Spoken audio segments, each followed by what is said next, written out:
Eu fico pequeno quando eu vejo momentos como esse, que a gente dá oportunidade para os irmãos verbalizarem a sua decisão por Jesus. É evidente que a história contou muitas vezes pessoas que se levantaram, mas o coração continuou sentado. Mas também a gente viu muitas pessoas que se levantaram e o coração se ajoelhou junto. E aí foram transformados, até hoje caminham. E só glória a Jesus por isso. Eu acho bonito demais, o irmão vem, aí na sequência vem alguém e abraça o irmão. Alguém de casa, ele faça sempre isso, irmão. Momento que alguém veio, tá ali no momento que ele levanta do seu lugar, vai lá dar um abraço nele, cola nele lá. Viu o Rogerinho e a Carla vindo, o Temer veio atrás, o Temer e a Verusca. Isso é muito legal. Aquilo que parecia impossível. Quem conhece essa? Aquilo que parecia não ter saída, aquilo que parecia ser minha morte, mas Jesus mudou minha sorte. Sou um milagre, estou aqui. Amém? Amém, glória a Jesus. Queria que você abrisse sua Bíblia em João 13, 12.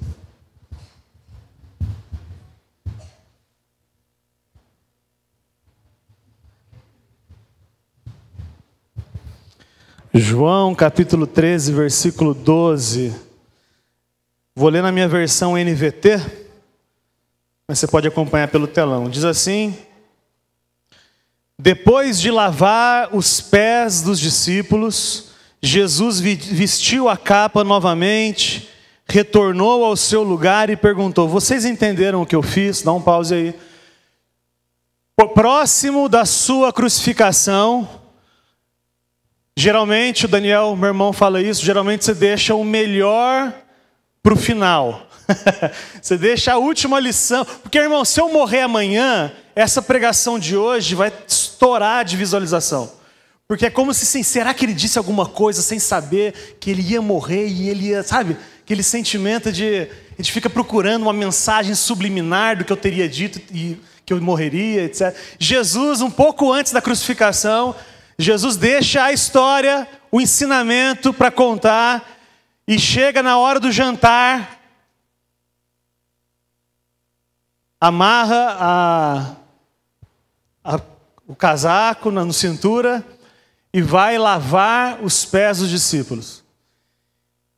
Lavar o pé não é algo, um ato profético. Lavar o pé era algo que eles faziam, ok? Então era uma atitude que eles tinham constantemente. Eles lavavam, quem lavava era o escravo. O escravo lavava o pé de quem andava, chegava, tinha andado na rua, estava com o pé sujo. E aí o escravo, ou o irmão mais novo, ou a mulher, a pessoa que na sociedade tinha menos valor, e lavava o pé, era um costume. E aí Jesus foi e fez aquilo que era o serviço menos nobre. Ele foi, todos os discípulos na hora do jantar, ele falou: pera só um pouquinho, pegou uma bacia e lavou os pés. Terminou de lavar os pés, ele entra nessa discussão. Depois de lavar os pés deles, Jesus vestiu a capa novamente, retornou a seu lugar e perguntou: vocês entenderam o que foi que eu fiz? E ele continua: vocês me chamam mestre e senhor, e tem razão, porque eu sou. Eu acho fantástico isso. Não tem discussão. Vocês me chamam de mestre e me chamam de senhor. A minha tradução traz o S maiúsculo, Senhor, S maiúsculo. Vocês me chamam de Senhor. Vocês reconhecem que eu sou Deus. E com razão, porque eu sou mesmo. 14. Pois bem, se eu, sendo Senhor e mestre de vocês, lavei os pés de vocês, fiz o serviço o menos nobre, vocês também devem lavar os pés uns dos outros. Vocês também precisam praticar os serviços menos nobres nas suas reuniões de amor, nos seus encontros. O que vocês precisam fazer é fazer aquilo que ninguém quer fazer. Versículo 15. Eu lhes dei um exemplo a ser seguido. Façam como eu fiz. Quem está falando isso, irmão? O Deus Todo-Poderoso, Criador dos céus e da terra, se fez mínimo esvaziou-se da sua glória e veio na terra e lavou os pés dos discípulos. E ele diz: vocês façam como eu fiz. Eu lhes digo a verdade, o escravo não é maior do que o seu senhor, nem o mensageiro é mais importante do que aquele que o envia. O que ele está dizendo? Vocês não são melhor que eu, pelo contrário. Então, se eu fiz, o que vocês vão fazer? E aí o 17, apaixonante: agora que vocês sabem estas coisas, vocês serão felizes se praticarem. A Bíblia está nos ensinando que nós seremos bem-aventurados, seremos felizes, quando a gente descer do nosso patamar de arrogância e servir nos serviços mais simples, uns aos outros. O texto diz que a felicidade se encontra nesse lugar. Era isso, irmãos, para compartilhar. Isso deveria gerar na gente já uma transformação. No nosso jantar, no encontro, na festa, quem serve? O maduro ou o imaturo? O maduro ou o imaturo serve? Segundo o exemplo de Jesus, quem é que vai servir, ou quem deve, ou melhor ainda, que é um termômetro de maturidade? Olha para quem está servindo e para quem está sendo servido. Quem é que serve? É o maduro ou o imaturo? É o que Jesus ensinou. Será que a gente nunca vai superar a rebeldia da nossa natureza, irmãos? Eu sou alguém que me relaciono muito com muita gente o tempo todo fora daqui.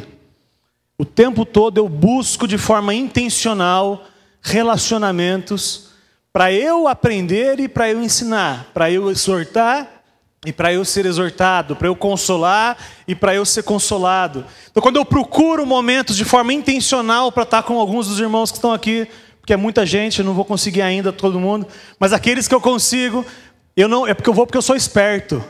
Porque a Bíblia fala que quando eu vou dar de comer, eu como junto. Então, quando eu vou te consolar, é porque eu estou precisando de consolo também. E a Bíblia ensina que são nesses momentos que nós somos moldados e forjados ao caráter de Jesus. Só que é muito cansativo, porque nesses encontros, às vezes, depois de 5, 10 anos, eu ainda estou falando com aquele irmão sobre o mesmo assunto. E parece que ele não rompe com o jeito mundano de pensar. E parece que ele está colhendo os frutos porque ele ainda não entendeu o que o Evangelho é, o que o Evangelho faz e fez. E aí as celeumas são as mesmas, e lambe a ferida de novo, e as mesmas questões sempre. O tempo todo as garras do velho homem vai tentando colocar para fora. Sabe aquelas garrinhas para fora? Sabe no filme, quando o cara mata o chefão do filme, e aí teve uma demolição em cima do cara, e todo mundo foi embora feliz, e de repente sai uma mão para fora, assim? Vocês assistem filme de vez em quando? Vocês sabem que isso é um tema corriqueiro, porque essa é a dica para ter o 2, o filme 2, não é assim? Então acabou, todo mundo acha que acabou, de repente surge uma mão. Às vezes a impressão que eu tenho na jornada com Jesus que é assim: a gente veio e decidiu por Jesus, a gente caminha com Ele, e aí a gente começa a parar de lutar, porque a gente acha que já morreu, e aí de vez em quando a mão sai para fora. Essa mão, essa garra, esse velho homem que tenta sair de você, irmão, ele está tentando te fazer voltar à independência. É uma tentativa do velho homem que você é obrigado a arrastar até o dia que você morrer, irmão. O dia que você morrer, você vai poder largar este corpo apodrecido seu. E a Bíblia fala em Coríntios que vai ser num momento, num abrir e fechar de olhos, e aí o nosso corpo será de fato transformado, e como Jesus é, nós seremos, a Bíblia fala.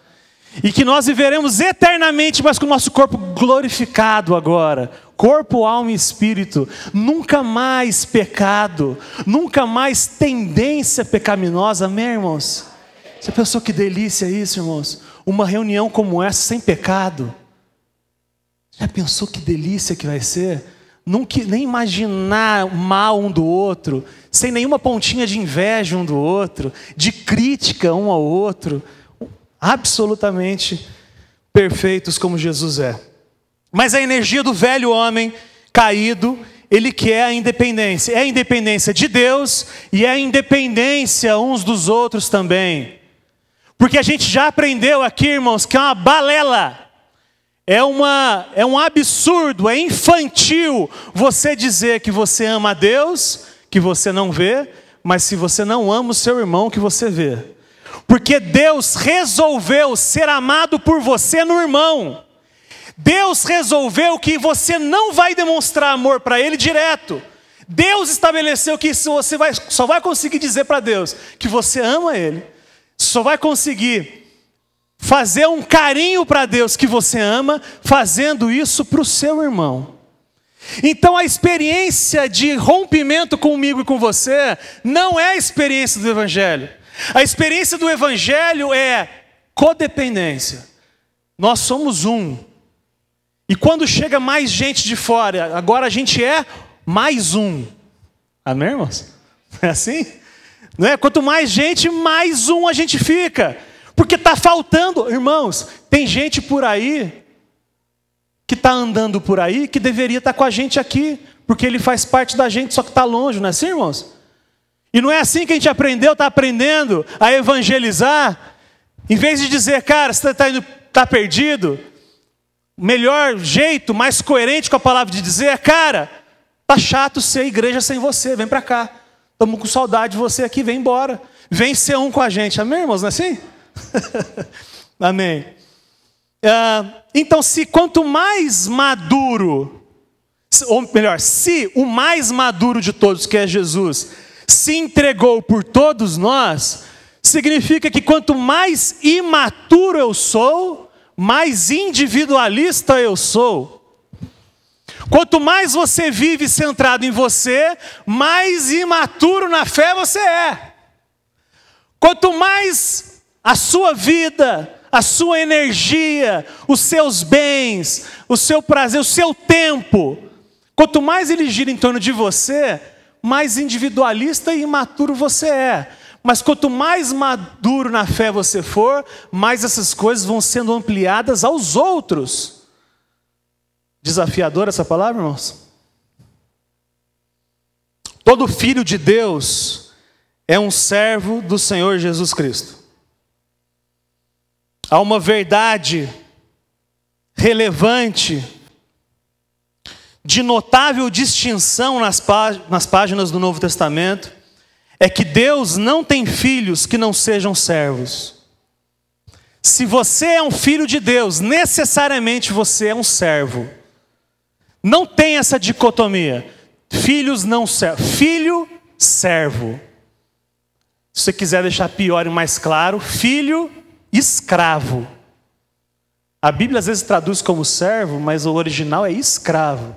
Nós somos escravos de Cristo. O cristão é livre, mas é servo.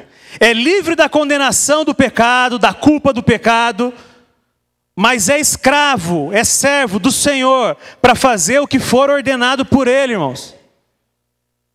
Amém ou não amém? Senhorio, essa relação de senhorio. Tem um episódio na Bíblia que é contraditório desses termos. Vocês não abram não, porque a gente está avançado no horário. Que é quando o apóstolo Pedro tem uma visão de um lençol descendo. A ordem de Jesus, não vamos entrar na história hoje, mas a ordem de Jesus é, faça isso. E o que Pedro responde? O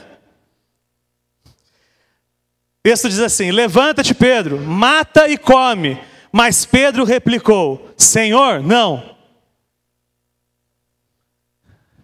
De maneira alguma, Senhor. E isso é muito contraditório na experiência de Pedro, mas também é na nossa. Mas vamos lá no de Pedro primeiro.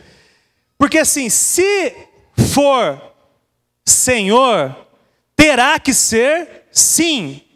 Se for não, ele não é Senhor. Pedro aqui disse algo incompatível com o senhorio de Jesus. Jesus é Senhor, irmão? A resposta ao que ele diz é sim, e não, não. Porque se a sua resposta a uma ordem de Jesus é não, significa que ele não é Senhor. Mas se ele é Senhor, a resposta é sim. No nosso caso, irmão, sim para quê? Sim para a fidelidade conjugal. Não tem não, a não ser que Jesus não seja o Senhor. Jesus é o Senhor? Jesus é o seu Senhor?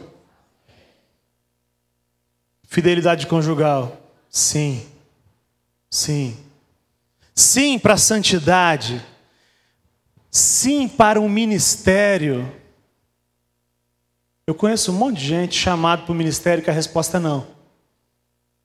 Ou daqui a pouco. Ou deixa eu primeiro enterrar meu pai. Deixa primeiro eu... O que ele fala lá no texto? Deixa primeiro eu fazer não sei o quê. Deixa eu terminar a faculdade. Assim que eu terminar a faculdade eu vou. Depende. Se Jesus não é Senhor, você pode esperar. Mas se Jesus é o Senhor, Ele está mandando. Qual a resposta, Temer?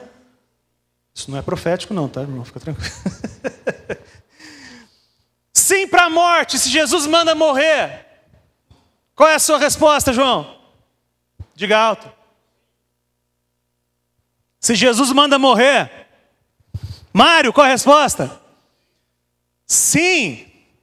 Irmãos, se Jesus manda crucificar o velho homem, manter o velho homem na cruz, qual é a nossa resposta, irmãos?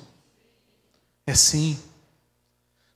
Não tem outra vida a ser vivida a não ser o sim para a morte de Jesus. Porque Ele é nosso Senhor. E Ele manda a gente crucificar o nosso velho homem. Se Jesus for nosso Senhor, se Ele for o motivo da nossa alegria, então a nossa opção é obedecer sempre. E obedecer livremente com alegria. Porque toda obediência constrangida é mera obrigação, exigência ou dever. Não está errado, irmãos. Obedecer sem alegria não está errado. Mas quando a gente obedece com alegria, é um festival de amor. Quando a gente cumpre aquilo que Jesus mandou a gente fazer com alegria, a gente vê o que a gente vê de vez em quando. Gente morrendo, gente abrindo mão da sua vida. Eu não estou falando de morte física só não, que é o mais fácil. Eu estou falando de gente abrindo mão da sua vida. E é um espetáculo ao mundo. É um espetáculo para o mundo. Bota brasa na cabeça do ímpio quando alguém age como Cristo agiu. E desperta nas pessoas aquela coceirinha. Que é isso aí, cara? Que é isso aí que esse cara está fazendo? Que é totalmente contrário de tudo que eu imaginei, tudo que eu vi as pessoas agirem e reagirem. Servir é o transbordar de uma devoção superabundante. Meu avô dizia uma frase, meu avô que falecido: manda quem pode, obedece quem tem juízo. Eu sirvo aquele que tem domínio sobre mim. Quem é que é o Senhor da sua vida, irmãos? Eu estou muito preocupado com o tempo. Se os irmãos continuem me amando, abram mão das suas vidas, amém, irmãos, e esperem 15 minutos. Posso ouvir um amém, igreja? Às vezes você vai em cinema e tem um filme mais demorado. Se é filme da Marvel, você fica esperando para que tenha um segundo final.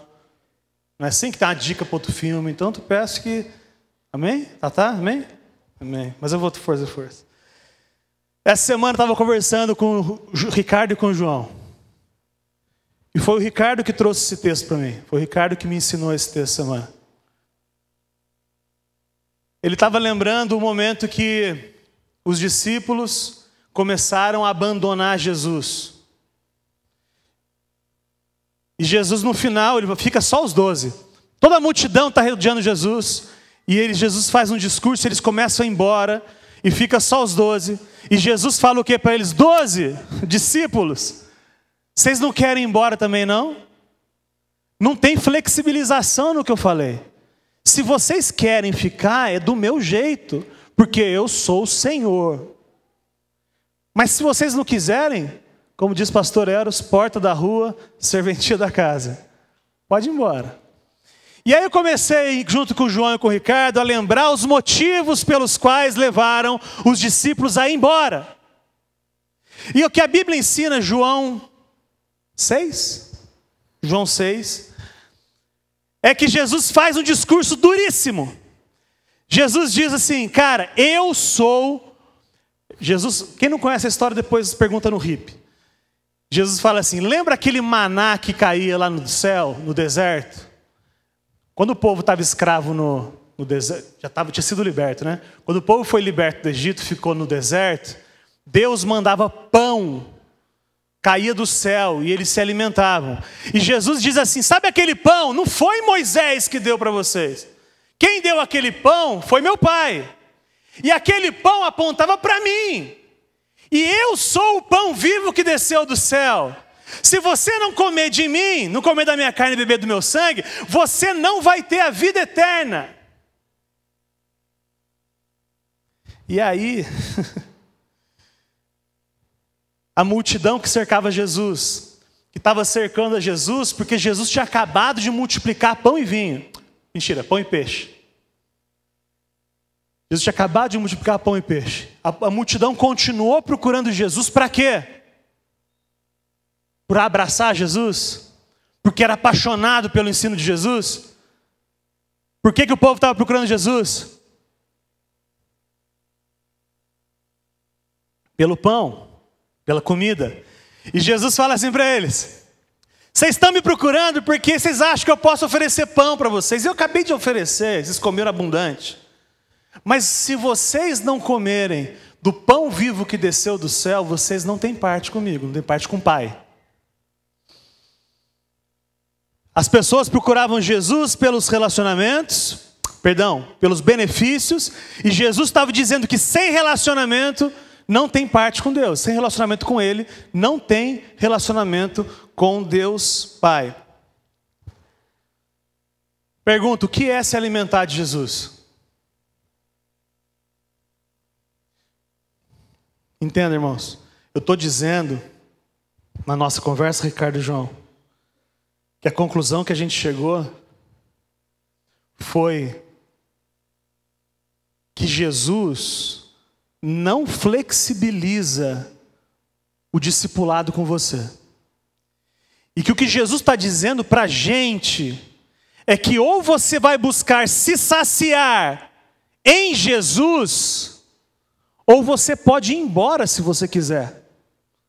O que o texto diz claramente, você leia João 6 inteiro, é que nessas briguinhas nossas, irmãos, nessas coisas que a gente não sai do lugar, nessas repetições, sempre a mesma coisa, 30 anos e vivendo a mesma coisa, por quê?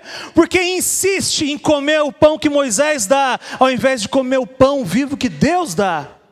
Ao invés de buscar a sua saciedade em Jesus, você busca a sua saciedade no casamento, na vida sexual, na pornografia. Você acha que isso vai te suprir, mas não vai. Casamentos acabam porque as pessoas procuram no outro a felicidade, ao invés de ter um relacionamento e ser suprido das suas carências direto com Jesus, irmãos. Dura essa palavra, mas Jesus falou, vocês querem ir embora também? Está dizendo para a gente. Quer pedir para sair? Não existe uma outra vida a ser vivida, a não ser a vida de rendição total. O versículo 29 diz que a vontade de Deus, você quer fazer a vontade de Deus, creia. Se alimentar do pão vivo, segundo o versículo 29, é crer. E a Bíblia diz em 1 João 2,6, que aquele que diz que está nele, aquele que diz que crê, deve andar como Jesus andou. Aí ficou bruto o negócio. Porque se alimentar de Jesus é crer. Só que crer não é verbalizar. Crer é andar como Jesus andou. Diga misericórdia, irmãos. Misericórdia, irmãos. Se você não quiser viver assim, pode ir embora. A gente gasta aqui, irmãos, muita energia para desconstruir a ideia das 4 paredes como sendo um lugar santo. Mas a gente às vezes esquece ou dá a entender para você que a gente não legitima isso aqui. Pelo contrário, a gente é apaixonado pela reunião dos irmãos. Se tem um lugar que é uma delícia de estar, é lugar de gente que crê. Diga amém, irmãos. A delícia. É a nossa festa de amor. A gente vem aqui e a gente vive a experiência nesse lugar. Aqui vazio não é nada. Mas aqui, quando aqueles que creem estão, é a casa de Deus. Nós somos o templo, a casa de Deus. Nós somos, Pedro diz isso, que o edifício que Deus habita não é um lugar físico, mas é um edifício onde cada pedrinha é um de nós. Eu fico imaginando um tijolinho com 2 olhinhos assim, é o Quinho. Tijolinho queimadinho, é o Quinho. Um tijolinho mais gordinho. Não? Ninguém?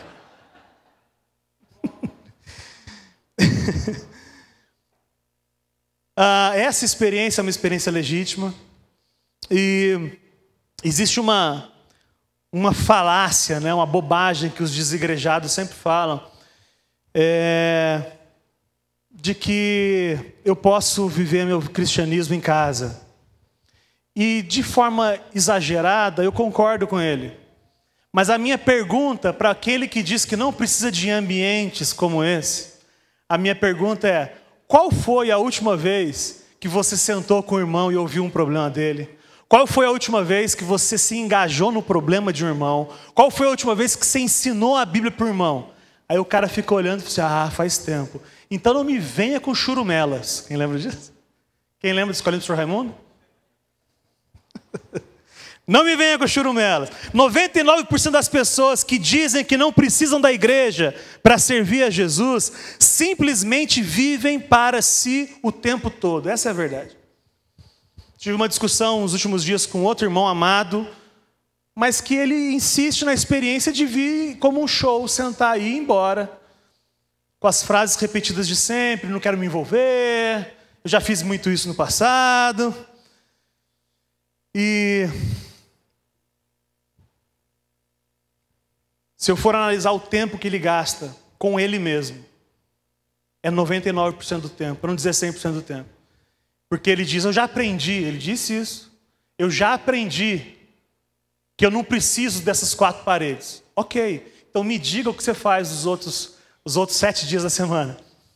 Vive para si. Então o que eu estou dizendo para você é que essa experiência coletiva nossa é uma delícia. E ela muitas vezes nos faz agir grande. 1 mais 1 no reino de Deus sempre é mais do que 2. Quando eu faço, tem uma energia. Quando a gente faz junto, a gente faz mais do que a gente faria sozinho. Porque essa é a experiência da coletividade, do reino de Deus. Nós falamos sobre o sacerdócio dos crentes. Hoje nós vamos falar sobre como fazer isso juntos. Nós íamos falar em como fazer isso juntos. Eu vou encerrar, mas eu vou só mais 2 minutos, irmãos, me perdoa. 1 Pedro 4,10, ele fala assim: Deus concedeu um dom a cada um, e vocês devem usá-los para servir uns aos outros, fazendo bom uso da múltipla e variada graça divina. Você tem o dom de falar? Então faça-o de acordo com a palavra de Deus. Tem o dom de ajudar? Faça-o com a força que Deus lhe dá. Assim, tudo que você realizar trará glória a Deus por meio de Jesus Cristo. A Ele seja a glória e o poder para todos sempre. Amém. Quando Deus me dá um dom, Ele não me dá um dom para eu consumir sozinho. Deus me dá um dom, Regis, por você. E Deus dá um dom para você, para mim. É assim que funciona. A Bíblia não fala de que Deus me dá um dom para eu curtir na minha casa. Irmãos, Deus te deu dons e eu não estou recebendo de Deus porque você simplesmente não quer se envolver comigo. Você não quer se envolver nas nossas reuniões de amor. Simplesmente quer continuar vivendo a sua vida. E aí quando eu desafio alguém para o serviço, e agora eu estou falando de forma bem prática, neste ambiente assim, estou falando da igreja local mesmo. O que eu ouço sempre quando eu desafio alguém é: Deus me livre de compromisso. Já ouvi tanto isso, irmãos. Irmão, tem um negócio que eu estou fazendo, mas está doendo a mão, porque não estou dando conta. Você não quer me ajudar nisso? Deus me livre.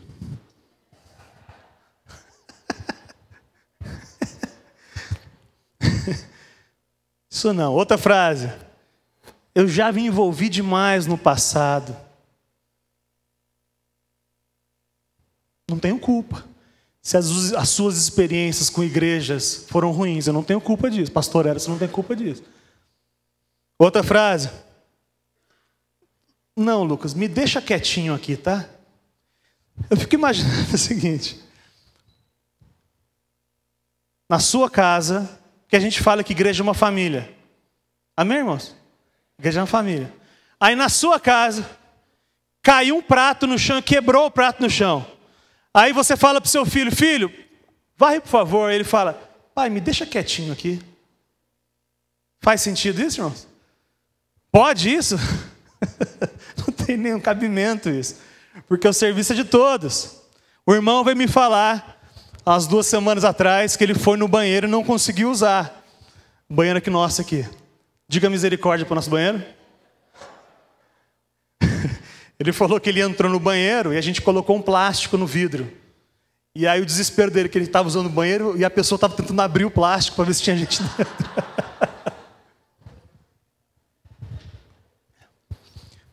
A resposta do irmão é correta. Não foi assim: Lucas, você tem que fazer alguma coisa com o banheiro. A resposta do irmão é: Lucas, me manda a planta que eu vou ver o que eu faço com o banheiro. Amém, irmãos? É assim. Ó, Lucas, tem uma tomada desencapada ali, uma criança vai botar a mão, vai morrer. Faz sentido essa frase? Você vai lá, irmão, mete a fita isolante lá, sua casa. Nossa experiência coletiva, nossa experiência familiar de evangelho.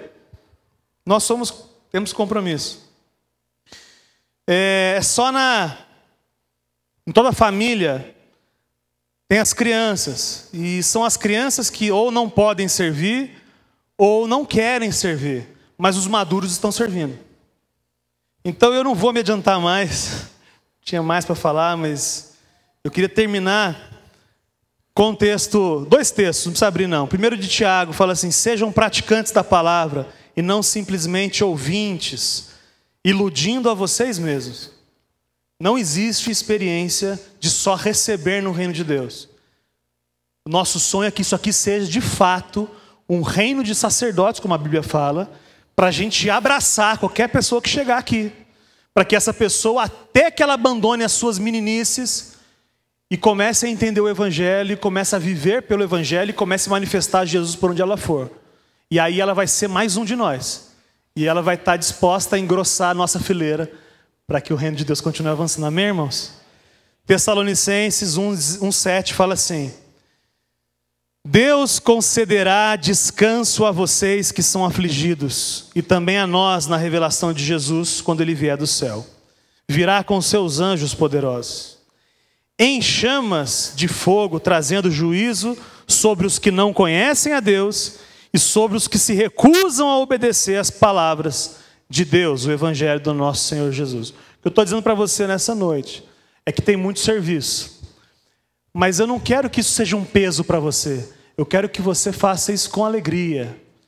Mas você pode pensar no assunto, deixar essa brasa fritando na sua cabeça aí, para dizer que não existe uma vida servida a não ser a vida de serviço. E aqui neste lugar é uma excelente opção para a gente trabalhar juntos, para a gente fazer acontecer grande, para que as pessoas percebam que existe gente. Aliás, a Bíblia ensina que o mundo vai saber que Jesus é Deus, que Deus enviou Jesus ao mundo quando a gente se amar. Então é no amor, na nossa reunião de amor, que vai encher de brasa a cabeça dos vizinhos e falar: o que é esse povo? Como é que esse povo se trata? Isso é uma loucura. Quero fazer parte dessa galera aí. Amém, irmãos?